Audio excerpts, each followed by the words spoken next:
So I'm back working on the tool again this morning. I've just been checking it against the one of the good louvres, and that's a pretty good fit there. So now I just got to play with the die and get it so it's pressing nicely. So I'll crack on with this and see how we go. Well, I think that worked out pretty well. That's the first louver pressed in. I've got a wee bit of stretch going on this front edge here. That's where I've got it down the clamp. You can just see it's just lifting a little bit, but I'll be able to deal with that. So now I'm going to put in another cut just in the back here, back of this one, and then press out another one and see what the metal does there. But yeah, so far I'm pretty pleased with that. That's it looks the part anyway. Okay, so we'll see how we go with the next one, and I'll get back to you. So this is the Mark II die now. So I've cut that edge off, and now the bit I've pressed out before is clear, so I'll be able to press in the second bit now. The other thing I was thinking about overnight as well, I'd left this edge quite sharp. So this morning I've softened that edge there, put a bit of radius on it just to make it work better. I've been using these wee this wee pneumatic disc with these. I can't remember the name of them, but they're great for knocking down wells. They come in 3-inch and 2-inch pad. Now, being a bit of a tight Scotsman, they tend to wear mainly on the outside here. So this will wear down first. So once it's worn down a bit, I put it onto the 2-inch and cut it down, get my money's worth. So yeah, brilliant wee tools these.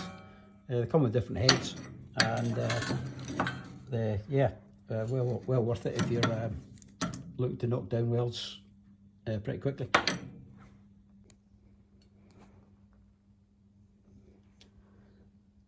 Well then, that's second one pressed out, and it's looking pretty good. I like this. I like the format's looking pretty much the same as original.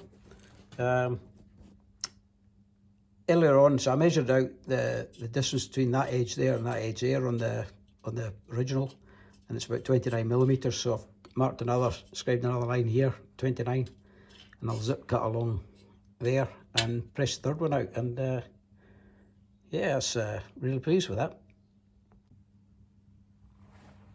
So this will be set up in the press. Got about 3.5 tons pressing on it. So you can see from the back, it's with the pressure on it, it's just folded up a little bit, but just a bit of a press down.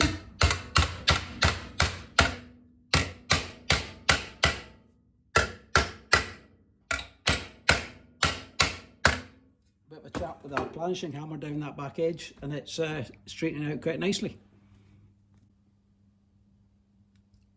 Right, so that's all 3 pressed out, and I've clamped it onto where the good side was, and that's a pretty good fit there. For a first attempt at doing louvers, really pleased with that. That's going to look good once it's all welded in. Yeah, that's a good, nice. That'll be a nice wee patch to put in. The next stage is to get the piece I've just made welded in. I quite like to use a dressmaker's tape when I'm doing some of these measures over curves. It just folds around nicely, so I've clamped it onto the top louver on this side. I've clamped it onto the top louver on this side, and measurement's 694, so I've marked that up there. What the other measurement I'll take a line from here, and I'll scribe a line back here somewhere. It doesn't really matter where. Maybe 300 mil, something like that. So quite far away from where I'm working.